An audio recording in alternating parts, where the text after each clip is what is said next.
ஹாஸ்பிட்டலுக்கு போறாங்க. பெரிய மழை பெஞ்சுக்கிட்டு இருக்கு. அப்ப அவர்கிட்ட இருந்த அந்த கொடைய அந்த கர்ப்பிணி பெண்ணை கிட்ட கொடுத்துட்டு இதை எடுத்துக்கிட்டு போமா அப்படின்னு சொல்றாங்க. அப்ப அந்த பொண்ணு சொல்றாங்க, ஆனா இது எப்படி நான் உங்ககிட்ட நான் திருப்பி கொடுக்கறது? அதுக்கு அந்த ஆட்டோக்காரர் சொல்றாரு, வேற யாருக்காவது தேவைப்படுறவங்களுக்கு கொடுத்துருமா அப்படின்னு சொல்லிட்டு அவர் போயிடுறாரு.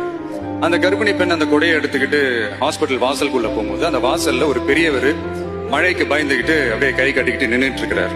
அந்த கர்ப்பிணி பெண் அந்த கொடைய அந்த பெரியவர்கிட்ட கொடுத்து, ஐயா இதை எடுத்துட்டு போங்க ஐயா அப்படின்னு சொல்றாங்க. அதுக்கு அந்த பெரியவர் இதே மாதிரி கேட்கிறாரு, அம்மா நீங்க யாருன்னு எனக்கு தெரியாது, எப்படிமா இந்த கொடையை நான் திருப்பி உங்ககிட்ட கொடுக்கறது?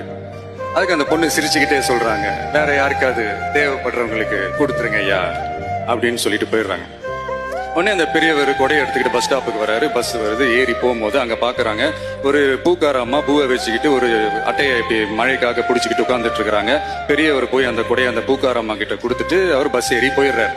பூக்காரமா அந்த கொடையை எடுத்துக்கிட்டு வீட்டுக்கிட்ட வரும்போது அங்க ஒரு ஸ்கூல் படிக்கிற பொண்ணு பேக் எல்லாம் மாட்டிக்கிட்டு மழையில ஓடி வர்றாங்க.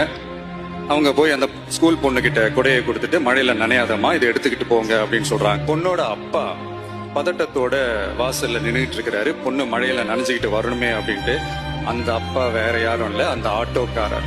So the moral of the story is, முடிஞ்ச வரைக்கும் எல்லாருக்கும் சின்ன சின்னதா ஒரு நல்லது, சின்ன சின்னதா ஒரு ஹெல்ப்